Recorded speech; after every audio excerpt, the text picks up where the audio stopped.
Salam sejahtera, terima kasih kerana menonton channel Nazilin Unity. Daulat Tuanku, Daulat Tuanku. Hari ini Agong bertitah paling luar biasa. Apabila Agong berharap lebih banyak syarikat China melabur di Malaysia. Yang di Pertuan Agong Sultan Ibrahim berharap lebih banyak syarikat China akan melabur di Malaysia, sekaligus mewujudkan lebih banyak peluang pekerjaan untuk rakyat di negara ini. Perkara itu dinyatakan oleh Seri Paduka Baginda apabila berkenan menerima menghadap Duta Besar China di Malaysia, Ouyang Yujing, hari ini yang turut disertai oleh Presiden FAW, Hong Kee Global, Wong Ling Koo, dan tokoh perniagaan Tan Sri Lim Kok Teh dan Datuk Lim Che Hua.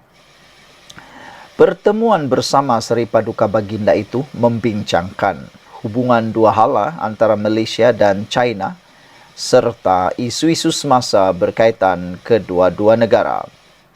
Dalam sesi menghadap itu, Seri Paduka turut berkenan memberikan pandangan mengenai hala tuju hubungan diplomatik antara kedua-dua negara dan keperluan untuk mengenal pasti peluang kerjasama yang lebih luas.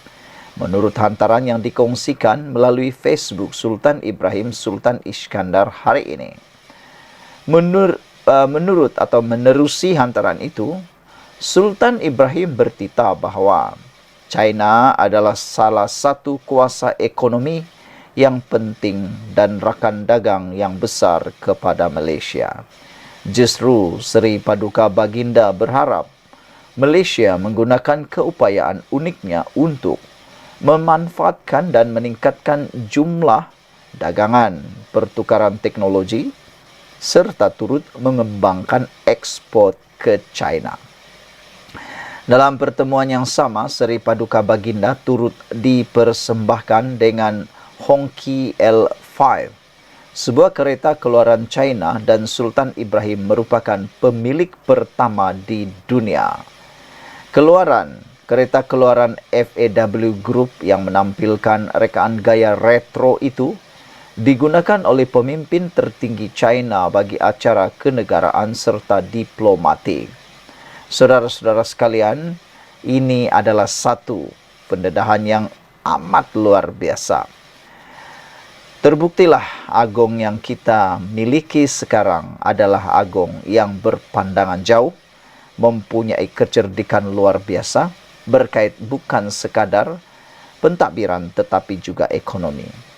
Bayangkan Agong mempunyai pandangan cukup hebat, sehingga Baginda mengetahui bahawa China merupakan rakan dagang yang sangat strategik untuk Malaysia.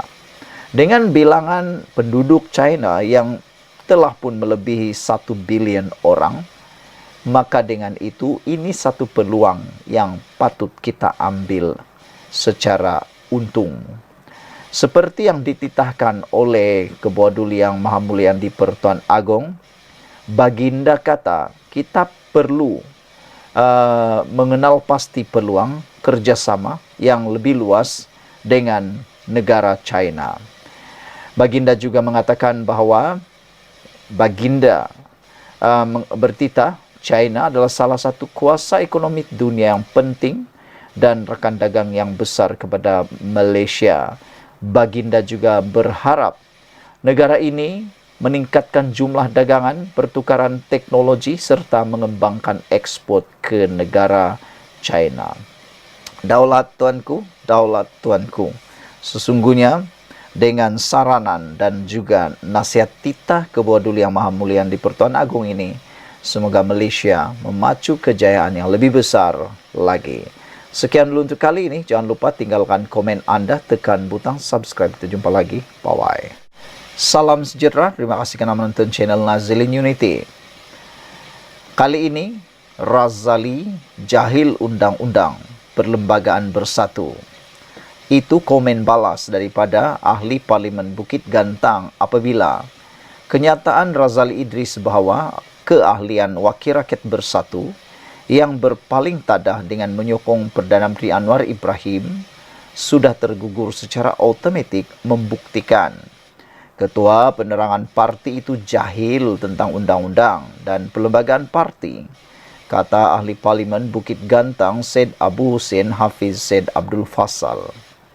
Ketua penerangan Bersatu ini tak tahu undang-undang. Saya cadangkan Bersatu tukar ketua penerangan. Cari yang cerdik sikit, katanya ketika dihubungi. Mengulas kenyataan Razali bahawa ketujuh-tujuh pemimpin itu termasuk dirinya perlu mengosongkan kerusi kawasan masing-masing dan tidak menunggu surat pemecatan, Syed Abu Hussein Hafiz berkata, pindaan perlembagaan itu mempunyai proses lanjutan. Jadi ketua penerangan Bersatu tak faham undang-undang. Dia ini mesti ada ilmu, kenyataan dia seolah-olah tak erti, katanya lagi. Pindaan perlembagaan parti ini mesti ada proses, baru dapat kelulusan. Perkara itu mesti ada prosedur selanjutnya seperti langkah-langkah yang patut diambil. Sudah lulus pindaan, kamu pergi dengan proses kamu dan kami pun pergi proses kami, katanya. Ini nak cabar anak jantan, anak betina, kosongkan kerusi. Bukan begitu. Ini cakap macam dalam kedai kopi. Sebab itu saya berkata Bersatu teruk. Ketua penerangan tak tahu undang-undang, katanya lagi.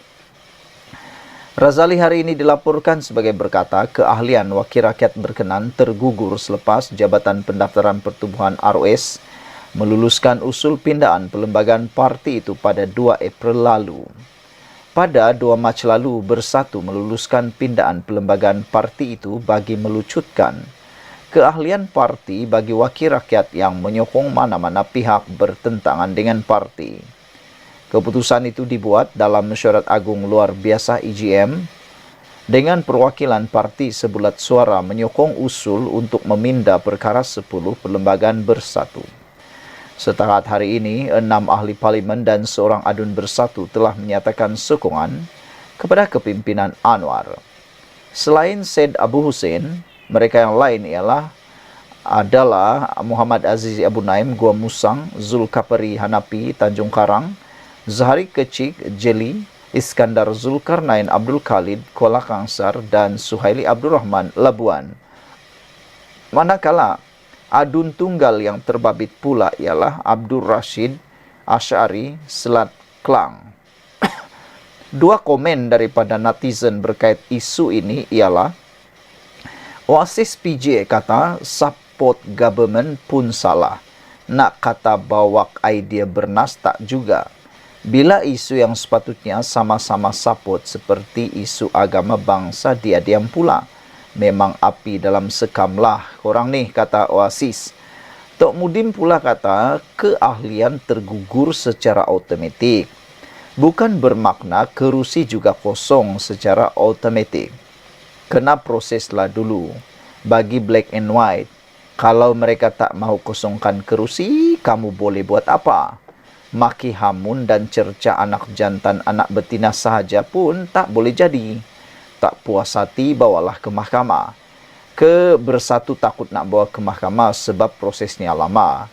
Silap-silap hari bulan dah PRU 16, masa tu baru kerusi dikosongkan sementara kes masih belum selesai, kata Tok Mudim. Jamie Page pula kata, Syed Hussein ni apa lagi ni, katanya, proses apa lagi? Kalau dulu boleh, sekarang tak boleh, katanya. Baiklah, sekian dulu untuk kali ini. Jangan lupa tinggalkan komen anda, tekan butang subscribe. Bye-bye. Salam sejahtera, terima kasih kerana bersama dengan saya di Nazilin Unity Channel. Kalau baru-baru ini isu tentang kalimah Allah berkaitan dengan kekemat, dan sekali lagi menjadi tular pula kalimah Allah dengan tali kasut. Kali ini tentang kartun pula. Ini apabila Zuhar ataupun Zunar mempersoalkan bahagian mana kartun saya hina Allah, kata soal Zunar. Diterbitkan daripada Malaysia Kini. Kartunis Zunar menegaskan dia memadam sebuah karyanya di media sosial kerana menjunjung titah yang di-Pertuan Agong Sultan Ibrahim Sultan Iskandar dalam isu kalimah Allah, dan bukan disebabkan pemuda PAS Kelantan membuat laporan polis. Kata Zunar, ya, saya delete kartun tersebut dalam sosial media, tetapi bukan kerana saya takut berdepan dengan laporan polis yang mereka lakukan. Saya tahu pasti apa yang dilukiskan. Cuma saya rasa selepas titah yang di-Pertuan Agong terbaru, sudah sampai masanya menghentikan karya-karya mengenai isu tersebut. Katanya melalui satu kenyataan kepada Malaysia kini. Pemuda PAS Kelantan pada 9 April lalu membuat laporan polis di Kota Bahru terhadap laman Facebook Zunar Cartoonist Fans Club dan menuduhnya menghina kalimah Allah. Pun begitu, Zunar berkata, dia tidak akan melayan tindakan oleh pemuda PAS Kelantan kerana mereka tidak ada keupayaan untuk berfikir secara intelektual. Kerana itu, mereka tidak memahami karya-karya kartun satira, katanya. Gambaran fobia. Tapi kepada publik ingin saya jelaskan, dalam visual kartun tersebut, bahagian manakah yang dikatakan sebagai menghina Allah atau agama Islam? Kepada mereka yang mahu berfikir dengan akal sihat, kartun itu hanya menggambarkan ketakutan atau fobia sesetengah golongan terhadap sesuatu lambang sehingga kan menimbulkan tafsiran berlebihan. Jelas pengkarya itu lagi. Yang di Pertuan Agong, Sultan Ibrahim pada 9 April lalu berkenan menerima menghadap pemimpin kanan Parti UMNO dan DAP di Istana Negara Kuala Lumpur. Dalam satu hantaran di Facebook, Sultan Ibrahim, ia menyebut sesi menghadap itu bertumpu kepada perkembangan semasa berkaitan isu-isu sensitiviti agama dan kaum. Mereka yang hadir adalah Timbalan Presiden UMNO Muhammad Hassan, Pengerusi UMNO Melaka Abdul Rauf Yusuf, Ketua Pemuda UMNO Dr. Muhammad Akmal Saleh dan Timbalan Setiausaha Agung DAP Liu Chintong. Pada pertemuan itu, Seri Paduka juga mengingatkan pemimpin politik supaya tidak melampau dalam memberikan pandangan mereka tentang isu-isu agama dan perkauman. Bukan hanya UMNO dan DAP, tetapi juga semua parti.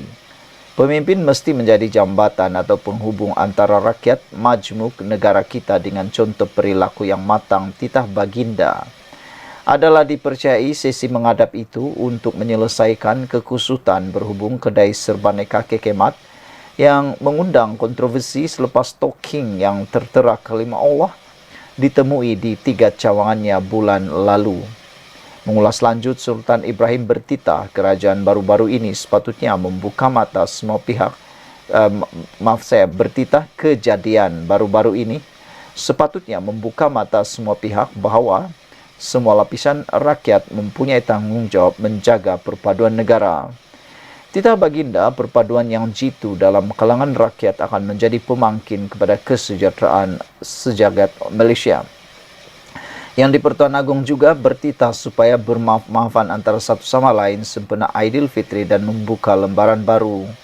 Terdahulu, Sultan Ibrahim berkenan menerima menghadap pengasas dan pengerusi eksekutif Kumpulan KK Supermat dan Superstar Sendirian Berhad Chai Kikan pada 3 April. Sesi menghadap di Istana Negara Kuala Lumpur itu berlangsung selama 15 menit. Pada sesi menghadap itu, Chai memohon maaf dan mohon ampun kepada Seri Paduka Baginda serta seluruh umat Islam berhubung isu penjualan stocking yang tertera kalimah Allah di beberapa cawangan kedai serbaneka tersebut. Sultan Ibrahim kemudian bertitah menekankan semua pihak termasuk kekemat supaya lebih berhati-hati terhadap produk yang dijual khususnya barangan import bagi mengelak perkara sedemikian berulang. Kedai serbaneka kekemat mengundang kontroversi selepas stocking yang tertera kalimah Allah ditemui di 3 cawangannya. Kekemat dan bekas pembekalnya kemudiannya memohon maaf atas perkara itu dan mendakwa mereka terlepas pandang. Pada Mac lalu, Chai dan istrinya Loh Siu Mei selaku pengarah telah diheret ke Mahkamah Session Shah Alam dan didakwa dengan pertuduhan sengaja melukakan perasaan orang Islam. Mereka mengaku tidak bersalah dan mohon dibicarakan. Selain menjadi sasaran kempen boikot, khususnya daripada pemuda UMNO, 3 kedai serbaneka diserang cubaan bom api. Sekian dulu untuk kali ini. Jangan lupa tinggalkan komen anda, tekan butang subscribe. Kita jumpa lagi. Bye-bye. Salam sejahtera. Terima kasih kerana bersama dengan saya di Nazilin Unity Channel. Isu paling hangat di media sosial sekarang ini ialah melibatkan sengaja ingkar beraya lewat boleh didakwa hina agong. Ini gara-gara tular di media sosial mengatakan bahawa sejak Selasa lalu tular hantaran beberapa warganet yang meragui pengumuman rasmi tarikh Hari Raya Puasa oleh penyimpan mohor besar Raja-Raja Tan Sri Syed Daniel Syed Ahmad. Mereka mendakwa kononnya tidak melihat anak bulan Syawal dengan mata kasar sendiri dan menganggap masih perlu berpuasa pada keesokannya agar genap 30 hari Ramadan. Bahkan kumpulan tersebut menyifatkan tarikh Aidilfitri itu tidak sah kerana dirayakan serentak dengan Arab Saudi pada 10 April setelah hilal gagal dicerap di negara berkenaan. Saudara-saudara sekalian, dakwaan itu telah pun disangkal oleh bekas Ketua Hakim Syari. Beliau kata sengaja ingkar beraya lewat boleh didakwa hina agung. Umat Islam yang sengaja berniat meraihkan Hari Raya Aidilfitri lewat sehari boleh ditahan serta didakwa sebagai kes derhaka kepada Yang di-Pertuan Agong. Demikian ditegaskan bekas Ketua Hakim Syari'i Wilayah Persekutuan Datuk Muhammad Abdullah sebagai mengulas tindakan segelintir menyambut perayaan itu pada 11 April lalu. Individu ini sebenarnya akan dikira sebagai melakukan satu kesalahan, melanggar perintah pihak berautoriti, malah dia boleh ditahan atau dituduh di Mahkamah Syari, katanya ketika dihubungi. Ulang sekali lagi, sejak Selasa lalu, tular hantaran beberapa warganet yang meragui pengumuman rasmi tarikh Hari Raya Puasa oleh penyimpan mohor besar Raja-Raja Tan Sri Syed Daniel Syed Ahmad. Mereka mendakwa kononnya tindakan melihat anak bulan Syawal dengan mata kasar sendiri dan menganggap masih perlu berpuasa pada keesokannya agar genap 30 hari Ramadan. Bahkan kumpulan tersebut menyifatkan tarikh Aidilfitri itu tidak sah kerana dirayakan serentak dengan Arab Saudi pada 10 April setelah hilal gagal dicerap di negara berkenaan. Mengulas lanjut, Muhammad yang juga pakar falak rujukan Wilayah Persekutuan berkata, dari segi hukuman atau hukum syaraknya, individu itu dianggap ingkar arahan ulil amri selaku pihak penguasa. Kes sebegini boleh didakwa mengikut atau menurut Seksyen 9 Akta Kesalahan Jenayah Syariah Wilayah Persekutuan 1997 kerana menghina atau mempertikai Yang di-Pertuan Agong, katanya. Situasi itu, ujar beliau, disebabkan pengistiharan tarikh 1 Syawal hanya diwartakan sah selepas ia mendapat perkenan Seri Paduka Baginda setelah dipersetujui Majlis Raja-Raja. Malaysia jelasnya menerima pakai kaedah penetapan permulaan Ramadan dan Syawal berdasarkan hisab dan ruqyah sejak tahun 1972 untuk penyeragaman tarikh di seluruh negara. Dipetik daripada utusan.com.my. Sekian dulu untuk kali ini. Jangan lupa tinggalkan komen anda, tekan butang subscribe. Bye-bye. Salam sejahtera. Terima kasih kerana bersama dengan saya di Nazilin Unity Channel. Disangkakan semuanya sudah surut, disangkakan semuanya sudah berhenti, disangkakan semuanya sudah berhenti dan padam dan tidak lagi berulang selepas UMNO dan DAP menghadap agung baru-baru ini berkaitan dengan perkara yang sensitif yang ada di Malaysia berkait dengan 3R dan sebagainya. Rupa-rupanya perkara itu belum lagi berhenti. Ini apabila isu boikot kembali panas di media sosial, khususnya di Malaysia Kini. Di web Malaysia Kini menulis bukan kempen boikot ekonomi jadi teruk, tapi sebab ada menteri yang bodoh. Itu ditulis oleh Akmal Saleh, Ketua Pemuda UMNO. Sehingga isu ini mendapat perhatian cukup luar biasa. Viral di mana-mana, tular di mana-mana, bahkan di-share dikongsikan di banyak platform media sosial termasuk TikTok, YouTube, Facebook, dan juga laman X dan Instagram. Ramai yang memberikan komen yang pelbagai, ada yang panas, ada yang menyindir, ada juga yang saya sendiri pun tidak berani untuk membacakannya karena ia betul-betul berunsur sangat tidak elok lah bahasa-bahasa mereka nih. Mula ada yang seperti mau menyumpah dan sebagainya, macam-macam lah. Anda boleh merujuknya sendiri di ruangan Malaysia Kini. Saya pun lidah saya kelu untuk membacakannya, tetapi saya akan bacakan untuk Anda beberapa komen daripada netizen berkait ini. Antaranya Harimau 1 mengatakan, bukan saja menteri bodoh, tapi tak faham budaya rakyat Malaysia, hanya pentingkan diri, yang kaya begitu kaya, yang miskin begitu miskin. Ini mana betul, kata Harimau 1. Ada juga yang mengatakan bahawa bahasa yang digunakan oleh Akmal Saleh ini cukup panas dan mereka kata tidak beradab. Anda bolehlah cari sendiri di ruangan Malaysia Kini. Animaus kata perangai Ketua Pemuda UMNO ini begitu teruk sekali. Lebih-lebih lagi dia memang macam fikirannya immature katanya. Dia memang tidak layak sebagai Ketua Pemuda UMNO, kata beliau. Ini apabila sekali lagi timbul isu tentang kempen boikot. Kata Akmal Saleh, bukan kempen boikot ekonomi jadi teruk, tapi sebab ada menteri yang bodoh. Waduh, ini memang panas lah kan. Bayangkan seorang menteri dikatakan bodoh. Ketua Pemuda UMNO Dr. Muhammad Akmal Saleh menafikan kempen boikot yang dicadangkannya sebagai punca ekonomi negara semakin teruk. Sebaliknya dia berkata, ia adalah kerana menteri bodoh seperti Menteri Perumahan dan Kerajaan Tempatan Eng Korming, kata Akmal dalam satu hantaran di Facebook. Bayangkan secara jelas dan terang-terangan Akmal menulis siapakah menteri yang beliau rujuk itu. Dia merujuk kepada seperti Menteri Perumahan dan Kerajaan Tempatan Eng Korming.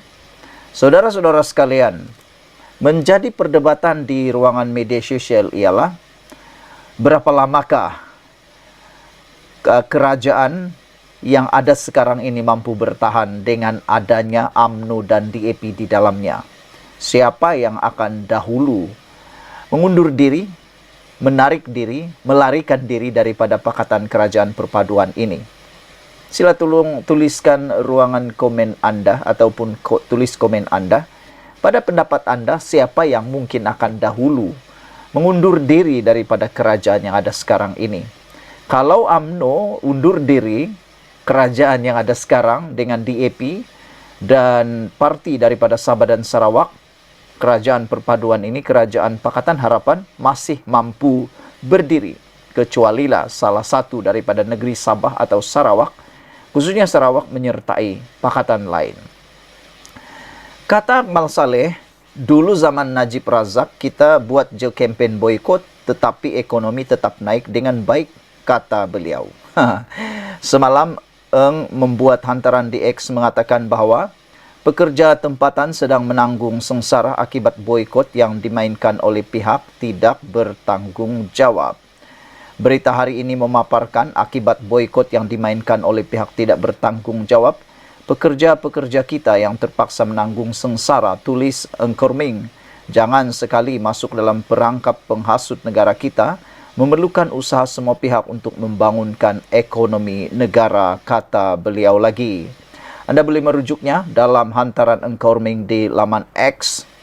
Jangan sesekali masuk dalam perangkap penghasut. Negara kita memerlukan usaha semua pihak untuk membangunkan ekonomi negara, kata Eng. Dia turut memuat naik tangkapan skrin daripada laporan media China dalam ciapan tersebut. Akmal sebelum ini telah membuat gesaan supaya orang ramai memboikot kedai serbaneka Kekemat. Susulan dikesan beberapa cawangan kedai itu menjual stoking yang tertera kalimah Allah. Dia juga mengajak orang ramai untuk memboikot produk keluaran syarikat, selebriti dan usahawan kosmetik Alif Sukri yang mengeluarkan video pendek lagu raya yang dilihat keterlaluan terutama di tengah bulan Ramadan. Berikutan itu, Kekemat mengeluarkan permohonan maaf kepada semua pelanggannya, khususnya masyarakat Islam, dan mengesahkan bahawa tindakan segera telah diambil untuk menghentikan penjualan stoking berkenaan. Namun keadaan terus hangat sehingga mengakibatkan percubaan mengebom Kekemat cawangan di Bidor, Perak. Dakwaan ugutan membakar kilang pembekal Kekemat Xinjiang Cheng Sdn Bhd Muar, Johor, dan Akmal sendiri berdepan ugutan bunuh dibuat terhadapnya. Yang di Pertuan Agong, Sultan Ibrahim kemudiannya campur tangan dan menyeru semua pihak supaya berhenti mengambil kesempatan terhadap isu itu sambil bertitah perkara tersebut diserahkan kepada pihak berkuasa. Tetapi Akmal sebaliknya mempersoalkan sama ada Sri Paduka secara khusus meminta agar kempen boikot dihentikan. Sebelum ini Akmal pernah bertikam lidah dengan Eng Korming berhubung perkara itu. Eng menggesa Akmal supaya berhenti menghasut sentimen perkauman dan agama kerana ia mungkin menjadi masalah kepada UMNO. Kalau kamu kata mempertahan kalimah Allah dengan memboikot Kekemat itu hasutan, teruskan bro, kata Eng. Saya tidak takut langsung. Prinsip UMNO adalah untuk mempertahankan Islam, Bumi Putra dan kerabat diraja Melayu, dan ini tidak akan berubah. Itu pemuda UMNO akan pegang sehingga mati, balas Akmal. Pada 9 April lalu, yang di Pertuan Agong berkenan menerima menghadap pimpinan kanan Parti UMNO dan DAP di Istana Negara Kuala Lumpur. Mereka yang hadir adalah Timbalan Presiden UMNO Muhammad Hassan, Pengerusi UMNO Melaka Abdul Rauf Yusuf, Timbalan Setiausaha Agung DAP Leo Cintong dan Akmal sendiri. Sri Paduka juga mengingatkan pemimpin politik supaya tidak melampau dalam memberikan pandangan mereka tentang isu-isu agama dan perkauman. Sekian dulu untuk kali ini. Jangan lupa tinggalkan komen Anda. Anda boleh membacakan laporan ini di Malaysia Kini dan Anda boleh lihat sendiri apa komen netizen sehingga 16 komen diberikan dalam komen ini. Dan yang paling saya suka secara positifnya ialah daripada Brown Falcon 0137 mengatakan sudah-sudahlah tu. Saya menyokong apa yang dikatakan oleh Brown Falcon. Sudah-sudahlah tu. Kita kena move on. Negara Malaysia kena move on. Semua pun sama saja, kata Brown Falcon. Kebanyakan ahli politik Malaysia ini perlu bermuhasabah diri. Sekian dulu untuk kali ini. Jangan lupa tinggalkan komen Anda, tekan butang subscribe. Kita jumpa lagi. Bye-bye.